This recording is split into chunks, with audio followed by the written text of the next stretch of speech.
¿Qué tal? Buenas tardes. Muchas gracias por estar aquí otra vez. Hace tiempo que no nos veíamos. Muchas razones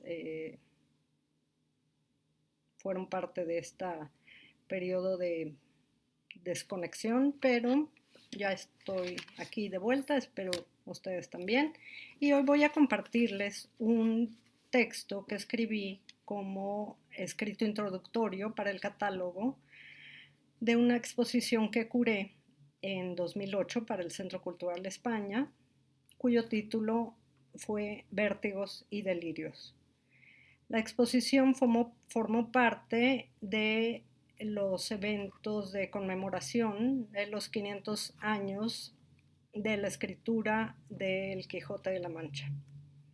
Así pues, fue realmente un reto muy grande encontrar cómo vincular la esencia medular del texto de Cervantes con obras de arte contemporáneo que a mí en ese momento me parecían sustanciales, artistas que en ese momento no eran muy conocidos, como Rafael Lozano Hemer, por ejemplo.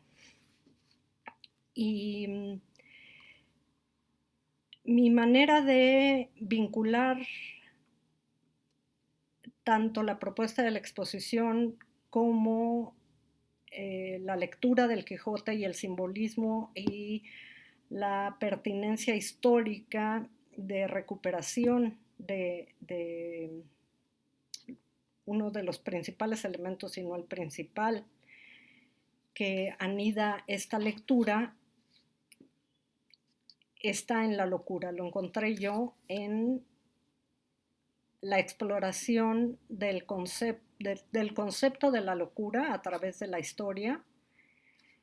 Para ello usé en muchos sentidos los escritos de Michel Foucault, por ejemplo, pero también, digamos, es en el sentido más antropológico social,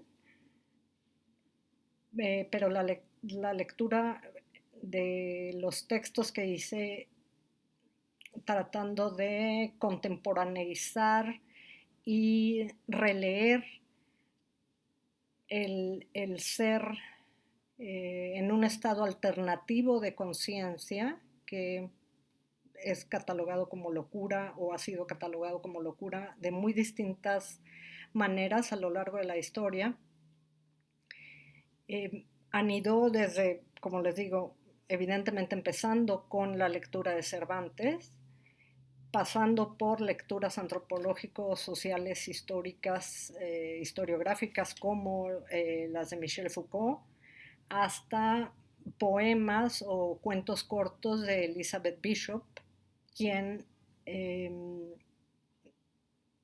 digamos que luchó contra el espectro de la locura que tenía imbrincado en su ser desde muy temprana edad, porque su madre terminó en un asilo psiquiátrico y ella fue separada de la madre, digamos la madre no solo como un ser eh, de conexión biológica, sino como eh, figura central, figura de apego, figura pues sí, de iniciación y de vinculación con la vida propia, con el origen de la vida propia. Entonces anduve por muchos tipos de textos, de escritos, de libros, de todo tipo y género, y busqué artistas que tocaran no la locura abiertamente, porque no me interesaba para nada hacer una especie de registro tipológico de la locura, ni mucho menos, sino que quería atrapar la locura o el sentido de la locura desde el potencial creativo. Y fue por eso que titulé tanto la exposición como el texto que voy a compartir con el nombre de Vértigos y Delirios. Esto también tuvo que ver mucho con la arquitectura propia del Centro Cultural España.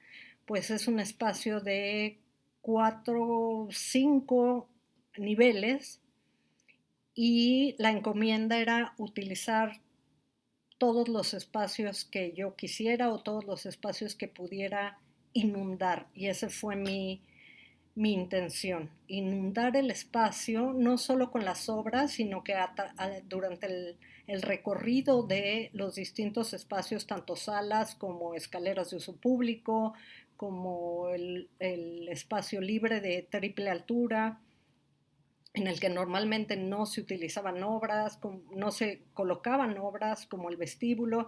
En fin, quise hacer una lectura que recorriera todo el espacio, no solo con obras, sino también hice una selección de citas muy breves en su mayoría que pedí que colocaran en vinil en distintas partes, normalmente no esperadas por el público, para recibir la exposición. Es decir, había citas en los escalones, citas en los barandales, citas en el techo, en una parte del elevador, en fin, por donde tú recorrieras o como tú recorrieras el espacio, es que ibas encontrándote y a la vez inmersándote en la idea de el movimiento dual, en ese sentido que yo propuse, de la locura, como un vértigo, es decir, algo que te jala y te hunde en un vacío inconmensurable, o en su anverso, en un delirio. Un delirio lo que hace es salir de la conciencia y elevarte a otro plano, fuera del mundo físico, del mundo real, con comillas, del mundo visible.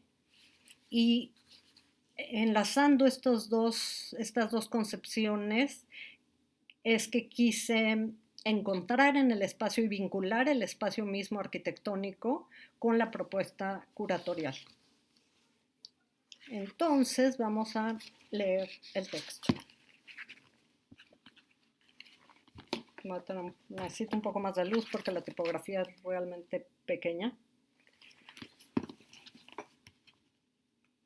Por ejemplo, una de las citas que estaban en alguna parte del recorrido, había también, por ejemplo, en los espejos del baño, de pronto encontrabas una cita, y todas las citas pedí que las eliminaran los autores de las citas, para que de alguna forma creyeras que estabas leyendo o escuchando o siguiendo o descubriendo palabras de alguien que podía ser quien fuera. Podrían ser los artistas, podría ser la gente del centro cultural, podría ser mías, pero no sabías que eran distintos autores.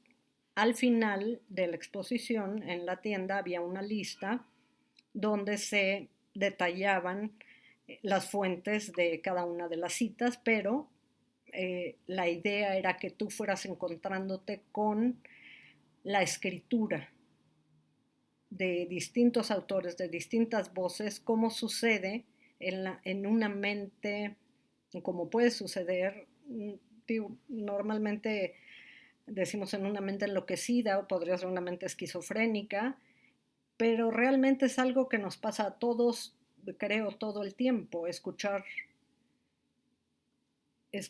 voces, no escuchar voces, sino tener en la cabeza siempre ideas de nuestra propia vivencia en muy distintos tiempos, pero que siempre están ahí de alguna forma. Eso es, digamos, en una forma muy pedestre, una manera de entender la conciencia, como un conjunto de voces o de experiencias que siempre están ahí y que de pronto aparecen en el momento menos pensado, o recuerdos o memorias que quizá creías que no estaban, pero siguen ahí y de pronto aparecen. Y la intención era que tanto las obras evocaran o convocaran relaciones con los espectadores, relaciones no evidentes.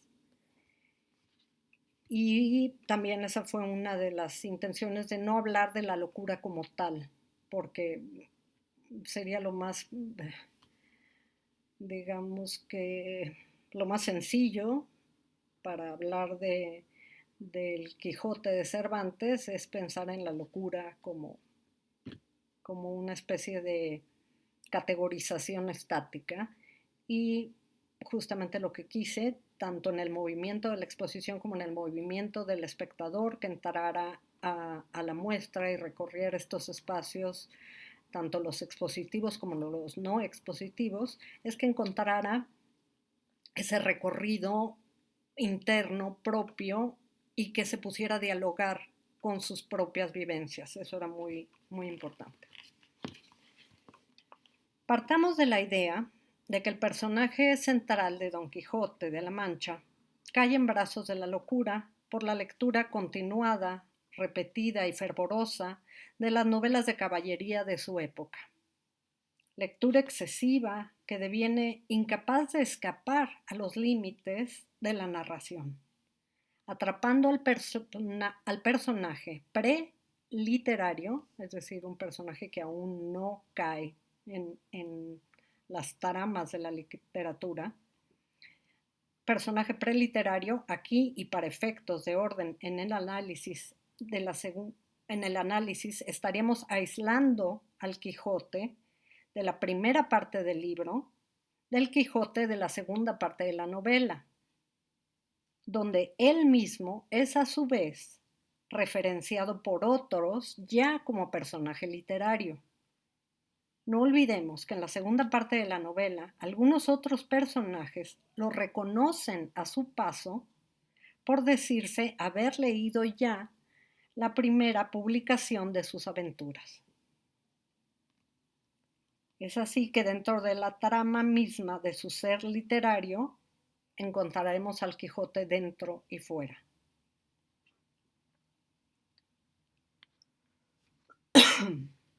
Causa de toda desdicha en la empresa, Don Quijote se encuentra así, por efectos de la primera trampa de la narración literaria, sumido en el mundo de los signos de la escritura, a los que vanamente busca encontrar semejanzas en el mundo real. Esa es la verdadera empresa del Quijote en sus andares. Encontrar a su paso por el mundo visible referencias que den fe de lo que él ha encontrado en tantos libros. Podemos así entender al Quijote como un hombre preso en la locura por ser incapaz de diferenciar los límites del mundo entre los límites del mundo entre los límites del lenguaje. Al menos, esta es la lectura que Foucault proponía sobre el personaje en cuestión. Lo que no queda claro en este escenario es el momento y las circunstancias precisas de ser tales en las que el andante caballero pasa del estado de lectura al estado de creencia, digamos, del estado del ser imaginario al estado del ser imaginado.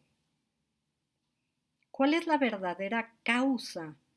¿Cuál el giro lingüístico que despierta en el personaje el borramiento de límites entre lo que es y lo que parece? ¿Es acaso que el personaje preliterario, entrampado en los resquicios de la narrativa que empaña su vista y capacidad de discernimiento lúcido en el propio proceso de la lectura? De ser así, podríamos leer su paso entre el ser del personaje preliterario al ser del personaje literario, que en realidad sería doblemente literario, como la culminación fatal, en tanto irreversible, de su propio proceso de enajenación. Y en este mismo paso, cancelando por completo la presencia posible del reconocimiento del mundo real en su historia personal, aprisionándolo dentro de una historia de letras, letras ajenas sobre otros y letras ajenas sobre sí mismo, en una especie de vértigo obligado por la escritura, por la lectura. O será, en cambio, el momento que acciona la locura y el delirio, aquel en el que el personaje enfrenta lo leído de otros con el actuar de uno. ¿Será que el delirio de la locura es activado en nuestro personaje por el escenario real, andando entre esa delgada brecha que se traza peligrosa entre la mirada y las aspiraciones? ¿Son estos los estrechos límites de la narración de los que hablaba el propio Cervantes? ¿Es el contacto con el exterior del libro el real motor de las alucinaciones de nuestro personaje? ¿Podemos acaso creer que en la desfiguración de la realidad es que encuentra Don Quijote acomodo a su locura en el acomodo de lo leído?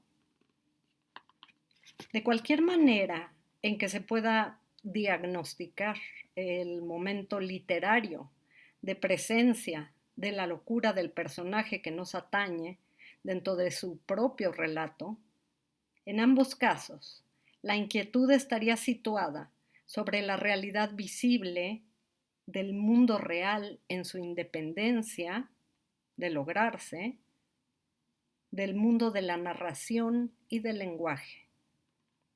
La verdadera inquietud empieza cuando la representación atiende a su propio mundo de semejanzas, cuando se empieza a padecer el mundo de las apariencias vacías que evidencian su propia sustancia. Vivir de lo ajeno, no ser sino falsas realidades. Porque resulta que al buscar en el mundo sus semejanzas con lo escrito, termina el personaje por querer intentar convertir la propia realidad en signos, misma que por sustancia se le escapa una y otra vez, y así atender el sentido de la representación, de la imagen, del signo. ¿De qué forma se aparece en el mundo de lo representado la relación entre la narración y las cosas? Entre nuestro entender y el entendimiento como mundo ya desplegado. Dice Foucault que el loco llena los signos de semejanzas, aniquilando así las diferencias, mientras que el poeta intenta oír el lenguaje sin palabras ni discursos, el lenguaje de la semejanza, atendiendo precisamente a las diferencias más sutiles entre las cosas para establecer sus relaciones. El arte, estimo, ha venido desbandando entre estos dos extremos a lo largo de toda su historia.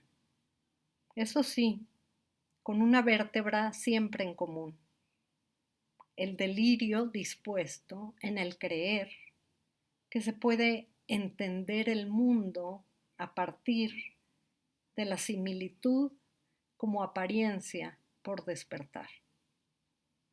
Como si el mundo visto y el mundo recreado pudieran solo encontrarse ahí, en la evocación personal de sus lazos, visibles o invisibles, y en el intento, de cierta forma, creadores o espectadores, nos volvemos todos una suerte de Quijote, recorriendo indefinidamente la estrechez de nuestra propia provincia.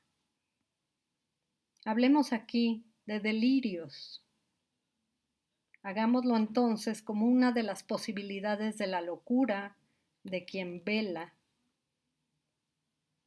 atendiendo aquí a las muchas posibilidades del sentido del velo, del velar, de lo develado, de lo velable, de lo que está en vela, etc.